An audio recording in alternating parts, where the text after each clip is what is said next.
சாப்பிட்றலாம் time ஆகிடுது, படுத்துக்கணும். இந்த சாப்பாடு சாப்பிட்றத விட பட்னியாக படுக்கிறது வசதி. என்னாச்சு, பசிக்கலையா உங்களுக்கு? ரொம்ப நேரம் ஆகிடுது சாப்பிட்லையே, வேறு தானே வேணுமா?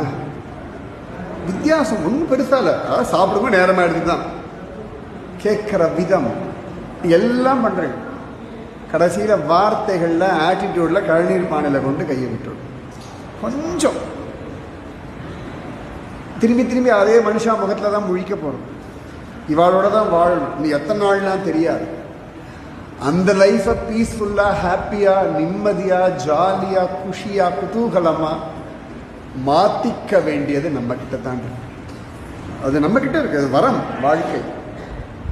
திரும்பி திரும்பி அப்படின்னு திரும்பிக்கலாம், பேசலாம், பழகலாம். என்ன ஆகிட போகிறது? எங்கேயோ இருக்கிறவாளோட ஃபேஸ்புக்கில் சேட் பண்ண முடியும், வாட்ஸ்அப்பில் கொஞ்சம் முடியும்னா இருக்கிறவாளோட சண்டை போட்டு என்ன பிரயோஜனம்?